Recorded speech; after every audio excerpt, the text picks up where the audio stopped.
Hello everyone, कैसे हैं आप लोग। मेरा नाम है Rohit Tiwari. The current affair show में आप सभी लोगों का स्वागत है।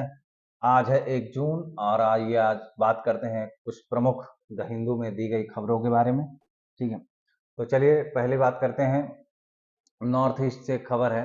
इसमें कहा गया है कि नॉर्थ ईस्ट में गिब्बन गिब्बन प्रजाति के जो एप्स होते हैं, जो वो होते हैं, उनको उनके हैबिटाट को लेकर एक समस्या है। क्योंकि वहां पर जो है रेलवे ट्रैक बिछाया जा रहा है, जो कि उनके लिए थोड़ा सा खतरा बन रहा है, क्योंकि वो रेलवे ट्रैक क्रॉस करते हुए उनके एक्सीडेंट के चांसेस हैं। तो अब जो रेलवे ट्रैक बन रहा है उसके दोनों तरफ से कैनोपी बनाई जाएगी, उसके ऊपर से। मतलब पेड़ों की प्रकार से कुछ ऐसे पेड़ आते हैं जो एक दूसरे पेड़ के ऊपर चढ़कर अपना पोषण करते हैं, तो उन्हीं को पुल के रूप में एक प्रकार से यूज किया जाएगा, जिसके ऊपर से वो क्रॉस हो जाएंगे उस पूरे रेल पटरी को। ठीक है।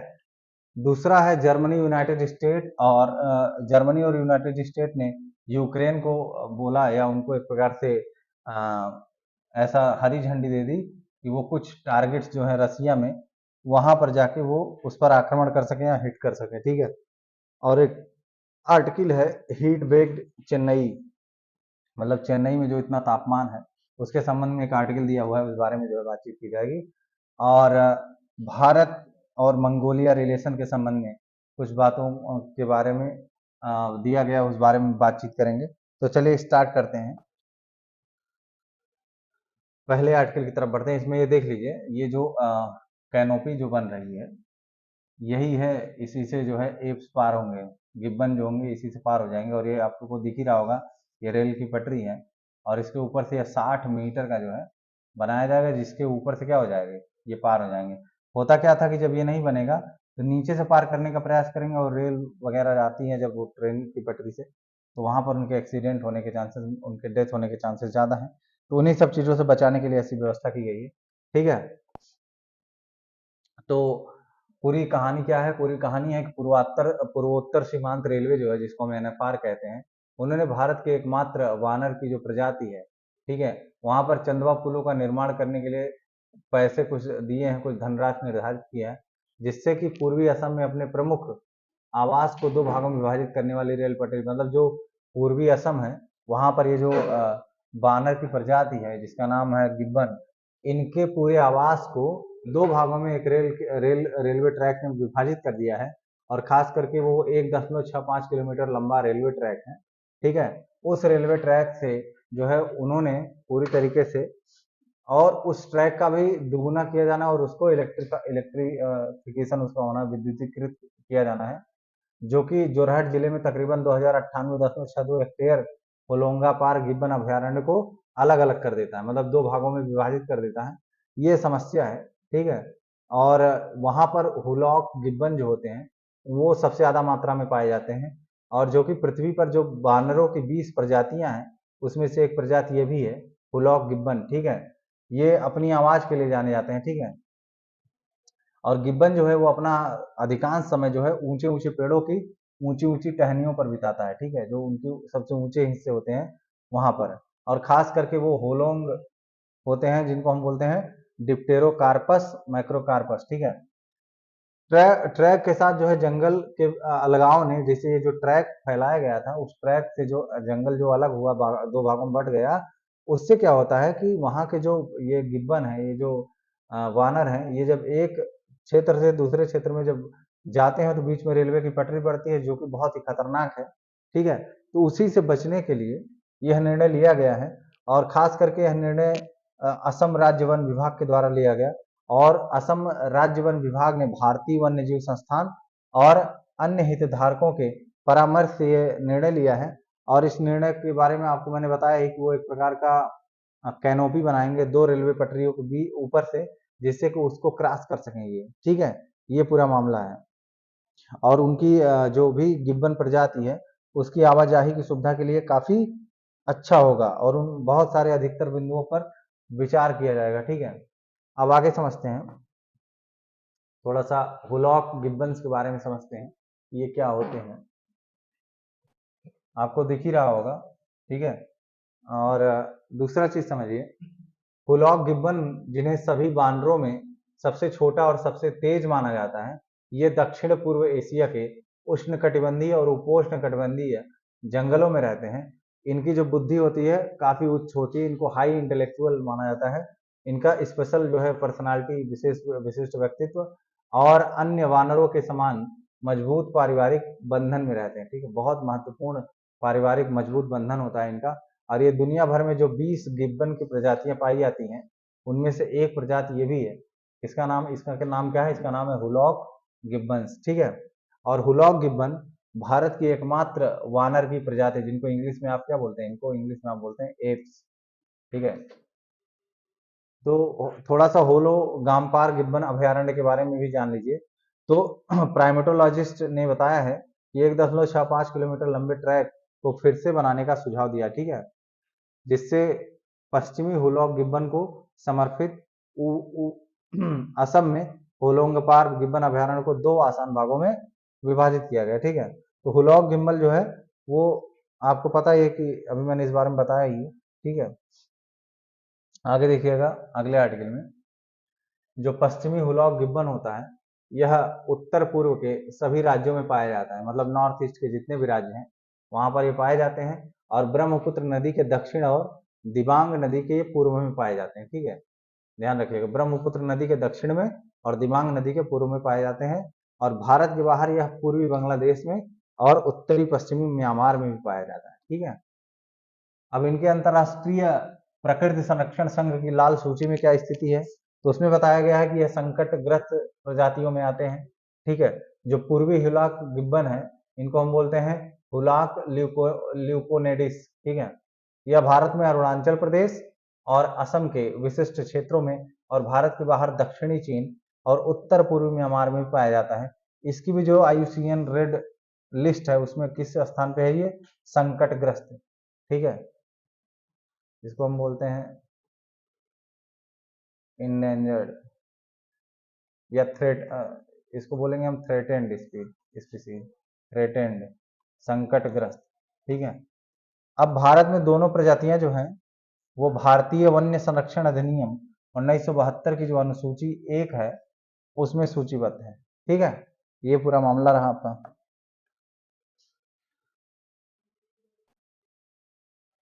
अब अगली खबर है जर्मनी और यूनाइटेड स्टेट और यूक्रेन से संबंधित, जिसमें यह कहा गया कि जर्मनी ने शुक्रवार को अमेरिका के साथ मिलकर यूक्रेन को रूसी धरती पर कुछ लक्ष्यों पर, मतलब उसके कुछ टारगेट्स पर हमला करने के लिए एक प्रकार से अधिकृत उसको ऑफिशियली बोल दिया। ठीक है, और उसके लिए वो उसके लंबी दूरी के हथियार भी मुहैया कराया जा रहा है, मतलब यूक्रेन को लंबी दूरी के जो है हथियार मुहैया कराए जा रहे हैं। और यह बहुत ही महत्वपूर्ण नीतिगत बदलाव है, पॉलिसी में बहुत बड़ा चेंज है, जो कि युद्ध में कमजोर यूक्रेनी सैनिकों के पीछे पड़ने के कारण है। मतलब कि रूस और यूक्रेन में जो युद्ध हो रहा है उसमें आपको पता ही है कौन मजबूत पड़ेगा।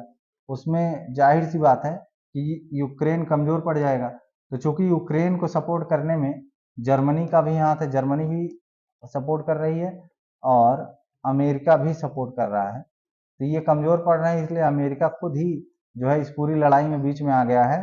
और उन्होंने क्या किया, उन्होंने कुछ क्या कहते हैं, कुछ हथियारों की जो है मुहैया भी करवाए हैं यूक्रेन को, जिससे कि यूक्रेनी सैनिक जो है वो रूस में जो है आक्रमण कर सके। ठीक है, तो यूक्रेनी अधिकारियों ने पश्चिमी हथियारों के इस्तेमाल पर प्रतिबंधों पर निराशा व्यक्त की है। ठीक है, खासकर तब जब खार्किव के सीमावर्ती क्षेत्र ने इस महीने रूसी हमले को झेला है, जिससे कीव की कमजोर और कम संख्या वाली सेना पर दबाव बढ़ गया है। ठीक है, ये पूरा मामला है। जर्मनी और अमेरिका दोनों ने विशेष रूप से खार्किव की रक्षा के लिए हथियारों के इस्तेमाल को अधिकृत किया, जिसका राजधानी रूस से केवल 20 किलोमीटर की दूरी, मतलब ये जो खार्किव क्षेत्र है ये रूस की राजधानी मॉस्को से केवल 20 किलोमीटर की दूरी पर है। और यूक्रेनी अधिकारियों ने यह भी कहा है कि रूसी बैलिस्टिक मिसाइलों ने रात में शहर में एक अपार्टमेंट की इमारत पर हमला किया, जिसमें कम से कम 5 लोग मारे गए।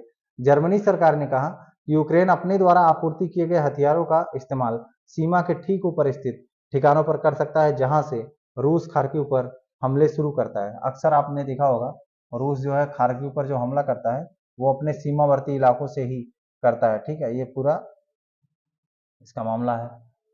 आगे समझिए, अब अमेरिकी अधिकारियों के अनुसार अगर देखा जाए तो एक दिन पहले ही जो अमेरिका के राष्ट्रपति जो बिडेन है उन्होंने कीव को क्षेत्र को लक्षित करने वाले रूसी सैन्य ठिकानों पर अमेरिकी हथियारों से हमला करने की हरी झंडी दी। मतलब आप समझिए मामले को, लड़ाई कहाँ हो रही है? लड़ाई है रसिया और यूक्रेन के बीच में, ठीक है, जो कि 2022 से स्टार्ट है, ठीक है। अब मौके पर क्या हो रहा है, अमेरिका जो है इसमें एंट्री कर रहा है, ठीक है, अमेरिका इसमें एक प्रकार से प्रवेश ले रहा है, और किसकी तरफ से ले रहा है, तो यूक्रेन की तरफ से ले रहा है, ठीक है। क्योंकि अमेरिका और रसिया को अगर देखेंगे तो दोनों के बीच में जो विचारधारा है उसका बहुत बड़ा विरोध है। रसिया जो है वो समाजवादी एक प्रकार से कंट्री है, ठीक है, इसको समाजवादी बोले या चाहे आप साम्यवादी देश बोले, ठीक है। और जो अमेरिका है वो है पूंजीवादी देश, ठीक है, अमेरिका पूंजीवादी देश है। और दोनों विचारधाराएं आपस में एक दूसरे की बहुत बड़ी विरोधी हैं, क्योंकि पूंजीवाद के ही विरोध में समाजवाद और साम्यवाद का, खास करके मार्क्सवाद का जन्म हुआ है, ठीक है। तो विचारधारात्मक स्तर पर भी दोनों देशों में काफी कटु संबंध है। तो इस तरीके से जब अमेरिका यूक्रेन को सपोर्ट कर रहा है तो इससे रूस के भी संबंधों पर बुरा प्रभाव पड़ेगा, ठीक है। और उसी के रिप्लाई में आप देखिए, रूस की जो सुरक्षा परिषद के उप प्रमुख है दिमित्री मेदवेदेव ने, उन्होंने शुक्रवार को कहा कि यूक्रेन और उसके नाटो सहयोगियों को इतनी विनाशकारी प्रतिक्रिया मिलेगी कि गठबंधन संघर्ष में प्रवेश करने से बच नहीं पाएगा। सोचने वाली बात है। ऐसा लग रहा है कि जैसे तृतीय विश्व युद्ध स्टार्ट होने वाला है, जिस तरीके से मामला चल रहा है, थर्ड वर्ल्ड वार जैसे लग रहा है कि सर पे नाच रहा है। अब देखिए, रूस के ऊपर जब अमेरिका हमला करेगा तो जाहिर सी बात है रूस जो है उसके प्रतिक्रिया में, उसके रिएक्शन में जरूर हमला करेगा। और जहां ये मामला अमेरिका की तरफ पहुंचा तो चाइना भी इसमें कहीं ना कहीं आप देख सकते हैं कि एंट्री ले सकता है, ठीक है। और इससे यह युद्ध जो है, अभी दो देशों के बीच ये युद्ध है, जो आगे बढ़ करके कई देशों में विभाजित हो जाएगा, जिससे आप ये मान सकते हैं कि बड़े स्तर पर जो है तबाही मचने वाली है, ठीक है। जर्मनी सरकार के बयान में यह भी कहा गया है कि हाल के हफ्तों में रूस ने खार्किव क्षेत्र पर, विशेष रूप से रूस की सीमा के ठीक पार के क्षेत्रों से हमले की तैयारी, समन्वय और उन्हें अंजाम दिया है। बयान में यह भी कहा गया है कि हम सभी इस बात से आश्वस्त हैं कि यूक्रेन को अंतर्राष्ट्रीय कानून के तहत इन हमलों के खिलाफ खुद का बचाव करने का अधिकार है। इसमें यह भी कहा गया कि इसके लिए वह हमारे द्वारा दिए गए हथियारों सहित अपनी अंतर्राष्ट्रीय कानूनी प्रतिबद्धताओं के अनुसार उस उद्देश्य के लिए दिए गए हथियारों का भी उपयोग कर सकता है। मतलब कि जिस तरीके से रूस यूक्रेन के ऊपर हमला कर रहा है, परिणाम स्वरूप यूक्रेन भी हमला कर सकता है। और उनकी मदद कौन कर रहा है? उनकी मदद अमेरिका और जर्मनी जैसे देश कर रहे हैं, जो कि आने वाले समय में बहुत बड़ा एक भयानक असर दिखा सकता है, ठीक है। तो अंतर्राष्ट्रीय संबंधों के लिए काफी बुरी खबर आप मान सकते हैं कि हम सोच रहे थे कि इस वर्ष यूक्रेन और रूस में हो सकता है शांति हो सके, लेकिन कोई मतलब उसका दिख नहीं रहा है, और ये युद्ध और ज्यादा भयावह स्थिति में पहुंच रहा है। चलिए अब थोड़ा सा यूरोप का मैप समझ लेते हैं, ठीक है। या ऐसे बोलिए कि यूरोपियन यूनियन से संबंधित मैप है ये, ठीक है। आप देखिएगा, स्विट्जरलैंड आप देख रहे होंगे, उसके वेस्ट साइड में आपको फ्रांस दिख रहा होगा, ठीक है, और ऑस्ट्रिया दिख रहा होगा। उसके नॉर्थ साइड में आपको जर्मनी दिखेगा, ठीक है। तो और एक बात और भी समझिए, मेडिटेरेनियन सी और अफ्रीका, इसके बाद आपको पूरा यूरोपीय महाद्वीप का एक प्रकार से अपना एक क्षेत्र दिखाई पड़ेगा, ठीक है। तो आप ऐसे देख सकते हैं कि स्पेन जो है, स्पेन वो अफ्रीका से बहुत ज्यादा नजदीक है या सटा हुआ है। और सबसे दक्षिणी पश्चिमी तरफ आपको दिखाई पड़ेगा पुर्तगाल, ठीक है। तो ये पूरा मामला है। ये थोड़ा सा मैप जो है उन्हीं के हिसाब का मिल गया है, उसी यूरोपियन स्टाइल में, ठीक है। तो उसके लिए माफी चाहता हूँ। चलिए अब एक और आर्टिकल पर आते हैं। इसमें चेन्नई में जो इतना तापमान बढ़ा है, हीट वेव का इतना जो असर हुआ है, उससे संबंधित कुछ समझ लेते हैं। तो विश्व मौसम विज्ञान संगठन ने एक हालिया रिपोर्ट दी, उसके अनुसार 2023 जो है वो अब तक का सबसे गर्म वर्ष होगा, ठीक है। 2023 जो होगा वो अब तक का सबसे गर्म वर्ष होगा। और जो वैश्विक औसत तापमान होगा वो प्री इंडस्ट्रियल लेवल से लगभग 1.45 डिग्री सेल्सियस अधिक हो गया है, जो पेरिस समझौते में निर्धारित 1.5 डिग्री सेल्सियस की सीमा को लगभग छू रहा है। ये बहुत खतरनाक सिचुएशन आप समझ सकते हैं कि पेरिस समझौता जो 2015 में हुआ था, उसमें कहा गया था कि ये जो लेवल है 1.5 डिग्री सेल्सियस, इसकी सीमा बहुत ज्यादा है। लेकिन हम बहुत जल्दी ही इस सीमा को प्राप्त कर रहे हैं और ये हमारे लिए और पूरी पृथ्वी के लिए बहुत ही खतरनाक है। और वैज्ञानिकों का ये भी अनुमान है कि 2024 भी ऐसा ही हो सकता है, जो कि अब तक का सबसे गर्म वर्ष माना जा सकता है। तो वैश्विक उत्सर्जन जो ग्लोबल लेवल पर जो इमिशन हो रहा है वो अभी भी बढ़ रहा है, उसमें कोई कमी नहीं दिख रही है। जलवायु प्रभाव जो भी क्लाइमेट के इफेक्ट हैं उन पर जो है बुरा असर पड़ रहा है, बिगड़ रहे हैं। और भारतीय उपमहाद्वीप में जो हीट वेव या गर्म लहरें चल रही हैं उससे आने वाले वर्षों में अधिक और गर्म और लंबे समय तक चलने वाली गर्म लहरों का अनुमान लगाया जा सकता है। इसका मतलब आप ऐसा मान सकते हैं कि आने वाले कुछ वर्षों में आप ये समझ सकते हैं कि भारत में कंटिन्यूसली गर्म लहरें चलेंगी, मतलब शहरी तापमानों में बहुत एक भयंकर उछाल आपको देखने को मिलेगा। ठीक है, अर्बन हीट आइसलैंड जिसको बोलते हैं शहरी तापद्वीप, इस प्रभाव नामक एक घटना से बढ़ जाती है। ठीक है, बड़े भीड़ भाड़ वाले शहरी परिवेशों में तापमान आसपास के ग्रामीण क्षेत्रों की तुलना में कई डिग्री अधिक हो सकता है और रात में भी और अधिक गर्म हो सकता है। यही होता है, आप अपने शहरों में देख रहे होंगे, गांव में जाने पर जो तापमान होता है वो थोड़ा कम होता है, लेकिन शहर में आने पर वही तापमान जो है बहुत ज्यादा बढ़ जाता है। चेन्नई चूंकि एक तटीय शहर है और चिंता का विषय है कि यहाँ पर आर्द्रता जो है पसीने के शीतलन के प्रभाव को कम करती है। ये बिल्कुल सही है। जहाँ पर ह्यूमिडिटी ज़्यादा होती है, आप कभी नोटिस करिएगा, बरसात के मौसम में ह्यूमिडिटी ज़्यादा होती है और आप कूलर जब चलाते हैं तो कूलर आपको ठंडा नहीं करता है, क्योंकि ह्यूमिडिटी की वजह से क्या होता है, जो एयर होता है उसमें वाटर ज़्यादा होता है, उसमें वाटर वेपर ज़्यादा होता है, तो वो कूलर से जो पानी निकलता है उसको सोख नहीं पाता, मतलब वो एक प्रकार से वाटर इवेपोरेट नहीं हो पाता, जिसकी वजह से कूलर जो है ठंडा नहीं करता। ठीक वही बात यहाँ भी कर रहा है कि आर्द्रता जो होती है वो पसीने के शीतलन प्रभाव को क्या कर देती है, कम कर देती है। मतलब हमारे शरीर से पसीना जो है वो निकलता तो है, लेकिन उससे हमको आराम नहीं मिलता। और इससे क्या होता है, इससे हमारे शरीर का जो तापमान है वह बढ़ जाता है। खास करके ये तटीय शहरों की समस्या है। ठीक है, तटीय शहर खास करके चेन्नई जैसे शहर जहाँ पर ये ह्यूमिडिटी कंटिन्यूसली बनी रहती है, ऐसी जगह पर ये समस्या अक्सर रहती है कि शरीर का तापमान बढ़ जाता है। और गर्मी से क्या होता है, गर्मी से एक प्रकार से स्ट्रेस होता है, थकावट आती है और संभावित रूप से आप ये भी बोल सकते हैं कि जो घातक हीट स्ट्रोक है उसका भी हमको सामना करना पड़ सकता है। और जो अभी तक हीट मैप उपलब्ध है हमारे पास, उससे जो हमें पता चला है कि चेन्नई में यूएचआई आसपास के ग्रामीण इलाकों के तापमान में 2 से 4 डिग्री तक की वृद्धि हुई। मतलब उनके ग्रामीण, चेन्नई के ग्रामीण इलाकों में जितना भी तापमान है उससे 2 से 4 ज्यादा तापमान यूएचआई में हुआ। ठीक है, यूएचआई का मतलब होता है अर्बन हीट आइसलैंड। ठीक है, इसलिए जब कहीं और अधिकतम तापमान 40 डिग्री सेल्सियस होता है तो चेन्नई के कुछ हिस्सों में यही तापमान जो है 42 से 44 डिग्री सेल्सियस के बीच दर्ज किया गया है। ठीक है, और उच्च आर्द्रता की स्थिति में, मतलब हाई ह्यूमिडिटी की स्थिति में होता क्या है, लगभग 38.5 डिग्री सेल्सियस का जो वेट बल्ब तापमान है, जो कि ये बताता है कि किस हद तक वाष्पीकरण हो सकता है और शीतलन की सुविधा प्रदान, मतलब जितना ज्यादा वाष्पीकरण होगा उतनी ज्यादा शीतलन होगा, जितना कम वाष्पीकरण होगा उतना कम शीतलन। मतलब अगर आपके पसीने का वाष्पीकरण कम होगा तो आपके शरीर को ठंडक नहीं मिलेगी, हवा कितनी भी चले कोई फर्क नहीं होगा। और अगर वाष्पीकरण अच्छा हो रहा है तो आपके शरीर को ठंडी मिलेगी। ठीक है, तो यही विश्व स्वास्थ्य संगठन द्वारा मानव जीवित रहने की सीमा के करीब माना जाता है। मतलब आप ये भी सोचिए कि अगर ह्यूमिडिटी बढ़ती चली जाए और एक ऐसा स्टेज आए कि आपको बिल्कुल भी ठंडक ना मिले और आपके शरीर का तापमान कंटिन्यूसली बढ़ता चला जाए, तो होगा क्या, ये जीवित रहने की सीमा के करीब तक पहुंच जाएगा। मतलब कि इतनी ह्यूमिडिटी हो जाएगी कि आप जीवित भी नहीं रह पाएंगे।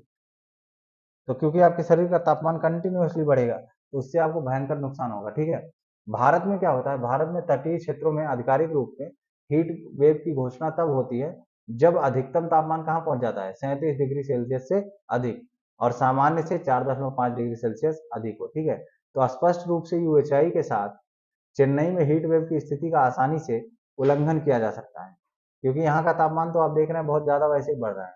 अंतरदेशीय ग्रामीण क्षेत्रों की तुलना में इसके प्रभाव बहुत खराब और यहाँ तक कि खतरनाक भी हो सकते हैं। मतलब तापमान इतना बढ़ सकता है जो आपको बहुत भयंकर मात्रा में नुकसान करता है। और भारत में क्या होता है, खास करके जो कमजोर गरीब हैं, शिशु, मतलब जो छोटे बच्चे हैं और बुजुर्गों के बीच रुग्णता और मृत्यु दर को कम करने के लिए राष्ट्रीय, राज्य और यहाँ तक कि कुछ जिला स्तरीय हीट एक्शन प्लान बनाए गए हैं। ठीक है। राष्ट्रीय आपदा प्रबंधन प्राधिकरण जो है, उसके जो दिशा निर्देश जारी किए गए उनको भी क्या किया जा रहा है, उनको भी अपग्रेड किया जा रहा है। ठीक है। और कई राज्यों के दिशा निर्देश हीट वेव से निपटने के उपायों की रूपरेखा भी तैयार कर रहे हैं, जिसमें प्रारंभिक चेतावनी बुलेटिन और बाहरी निर्माण के स्थलों पर काम के घंटे, मतलब कितना देर काम करना है और कितने देर तक जो है छायादार क्षेत्रों में आराम करना है, और अस्थायी आश्रय और पीने के पानी और ओरल रिहाइड्रेशन साल्ट का रणनीतिक प्रावधान शामिल, मतलब बाहर जो भी लोग काम कर रहे हैं उनके लिए ये सारी व्यवस्थाएं जो है की जा रही हैं। इसके अलावा हीट वेव के लिए इस तरह के बाद की प्रक्रियाओं के अलावा यूएचआई से निपटने और शहरी गर्मी को कम करने के लिए दीर्घकालिक उपाय सोचने पड़ेंगे, दूरदर्शी उपाय, कि किस तरीके से हम शहर की गर्मी को कम कर सकते हैं। चेन्नई की जो मेट्रोपॉलिटन डेवलपमेंट अथॉरिटी है, इसने हाल ही में अब हीट मैप्स की तुलना में अधिक विस्तृत हीट मैप तैयार करने का काम शुरू कर दिया है। अधिक स्थानीय नियोजन, मतलब लोकल जो प्लानिंग होती है उसको और ज्यादा बढ़ाने की जरूरत है। कार्यवाही की प्रतीक्षा करते हुए कई व्यापक उपायों पर आसानी से विचार किया जा सकता है और उन्हें लागू किया जा सकता है। तो चेन्नई जलवायु कार्य योजना जो है, जिसको हम CCAP बोलते हैं, यह कई सार्थक सुझाव प्रदान करती है, जिनसे यहाँ चर्चा किए गए सुझाव भी शामिल, जैसे हालांकि वो कारण अलग अलग खंडों के लिए बिखरे हुए हैं, हमारे विचार में वे कारण कारकों और इसलिए उपचारात्मक उपायों और लक्ष्यों को कम आते हैं। तो ये पूरा मामला इस आर्टिकल का हो गया। ठीक है। अब थोड़ा सा एक इंडिया और मंगोलिया का रिलेशनशिप है, उसके संबंध में समझ लेते हैं। तो भारत जो है मंगोलिया में कोकिंग कोल और तांबा तथा दुर्लभ मृदा तत्व जैसे महत्वपूर्ण खनिजों को सुरक्षित करने के लिए चीन की पॉलिसी को दरकिनार करते हुए आगे बढ़ना चाहता है। ठीक है। और जो वरिष्ठ अधिकारी उनके अनुसार ये है कि इस भूमि आबद्ध मध्य एशियाई राष्ट्र, मतलब ये जो मंगोलिया है, मंगोलिया को आप समझेंगे, ये भूमि आबद्ध देश है। इसको हम इंग्लिश में क्या बोलते हैं, ऐसे देश को हम बोलते हैं लैंड लॉक कंट्री। ठीक है। इसको हम बोलते हैं लैंड लॉक्ड कंट्री, मतलब चारों तरफ से धरती या भूमि से घिरा हुआ देश, उसी को हम क्या बोलते हैं, लैंड लॉक। और इसके दक्षिण की तरफ आप देख रहे हैं चाइना है, उत्तर की तरफ आपको रसिया दिखाई पड़ रहा होगा, और नॉर्थ और वेस्ट की साइड में आपको दिख रहा होगा कजाकिस्तान। ठीक है। ये रहा आपका, और इसकी राजधानी कहाँ है, उलान बटोर। ठीक है। और इसी के आसपास में आप देख रहे होंगे गोबी डेजर्ट भी आपको दिखेगा। तो ये मामला है, इस राष्ट्र के साथ जो है हमने, भारत ने सहयोग की संभावना जो है तलाशने के लिए मंगोलियाई दूतावास के साथ संयुक्त कार्य समूह स्थापित किया है। हालांकि खनिजों की जो निकासी जो है वो चिंता का विषय अपने आप में बनी हुई है, क्योंकि भारत स्पष्ट रूप से चीन के माध्यम से अपनी निकासी प्रक्रिया को आगे बढ़ाने के लिए तैयार नहीं है, और हमारे पास अभी इसका कोई बहुत विशेष विकल्प नहीं है। इसलिए रूस के माध्यम से वैकल्पिक मार्गों की खोज की जा रही है, मतलब खोज की जा रही है, दैट मीन्स ये भी हम उस काम में जो है सफल नहीं हो पा रहे हैं, हम ट्राई कर रहे हैं और बातचीत भी जारी है। ठीक है। एक विकल्प यह सुझाया गया, मतलब कि बताया गया कि राज्य द्वारा संचालित कंपनियों का एक संघ बनाया जाए, जो कोयला खनन कर सके, खनिज प्रसंस्करण और अन्य आवश्यक बुनियादी ढांचे से संबंधित क्षेत्रों में काम करती हैं, और एक साथ आए और आवश्यक निकासी बुनियादी, मतलब कि वहां से जो भी खनिज हमको निकालना है, तो निकालना है इसलिए उसका नाम निकासी हो गया। तो खनिज जो भी निकालना है उसको निकालने के लिए एक संघ बनाया जाए ऐसी कंपनियों का जो यही काम करती हैं। ठीक है। और दूसरी, मंगोलियाई दूतावास और वहां की सरकार से अधिकारी पहले ही कम से कम 2 मंत्रालयों, खास करके इस्पात और खान मंत्रालय के प्रस्ताव के साथ संपर्क कर चुके हैं। ठीक है। थोड़ा सा इधर भी देख लीजिए, आपकी मैपिंग पर भी तगड़ी पकड़ होनी चाहिए। ठीक है। कोकिंग कोल की आपूर्ति एक ऐसा क्षेत्र है जो पिछले कुछ समय से चर्चा का विषय है, और पिछले साल एक प्रस्ताव पर चर्चा की गई थी। भारत, ऑस्ट्रेलिया, अमेरिका और रूस ने कुकिंग कोयले के आयात पर निर्भर है, मतलब कि आप भारत के बारे में बात करें, चाहे चाहे आप ऑस्ट्रेलिया के बारे में बात करें, चाहे अमेरिका हो या रूस हो। ठीक है। ये क्या है, भारत इन्हीं देशों से जो है कोकिंग कोयला जो है लेता है। ठीक है। और ऐसा कहा जाता है कि मंगोलिया जो है कोकिंग कोल के लिए एक वॉशिंग स्टेशन का काम कर रहा है। ठीक है, निर्माण कर रहा है, सॉरी, वॉशिंग स्टेशन का निर्माण कर रहा है, और जिसकी समय सीमा क्या निर्धारित है, वो 2024, मतलब 2024 तक वो वॉशिंग जो स्टेशन है वह बन जाएगा, और यहाँ कोकिंग कोल के निर्यात में मदद कर सकता है। संयुक्त उद्यम गठजोड़ की भी संभावनाएं तलाशी जा सकती हैं। इसी तरह खान मंत्रालय तांबे के लिए भी मंगोलिया का लाभ उठाने के लिए इच्छुक है। ठीक है, ये पूरा आपका मामला रहा।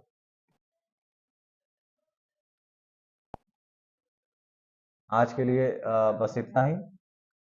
यह वीडियो देखने के लिए आप सभी लोगों का शुक्रिया, बहुत बहुत धन्यवाद आपका। उम्मीद है आपको वीडियो पसंद आया होगा, और इस वीडियो को जो है लाइक करें, शेयर भी करिए इसको, और इसको सब्सक्राइब करिए। ठीक है, जिससे कि लोग अधिक से अधिक लोगों तक यह वीडियो पहुंच सके, और खास करके जो यूपीएससी और यूपीपीएससी के कैंडिडेट हैं उनके लिए भी यह महत्वपूर्ण है। और मैं आपको एक और चीज़ बता रहा हूँ कि अब मैं यूपी पीसीएस के लिए विशेष रूप से एक करंट अफेयर की श्रृंखला जो है स्टार्ट कर रहा हूँ। ठीक है, जो कि आने वाले आगामी परीक्षाओं के लिए काफ़ी महत्वपूर्ण हो सकता है। ठीक है, तो उसके बारे में भी लोगों से बताइए, क्योंकि जल्दी ही इस प्रोग्राम को मैं लाने वाला हूँ। थैंक यू वेरी मच आज के लिए।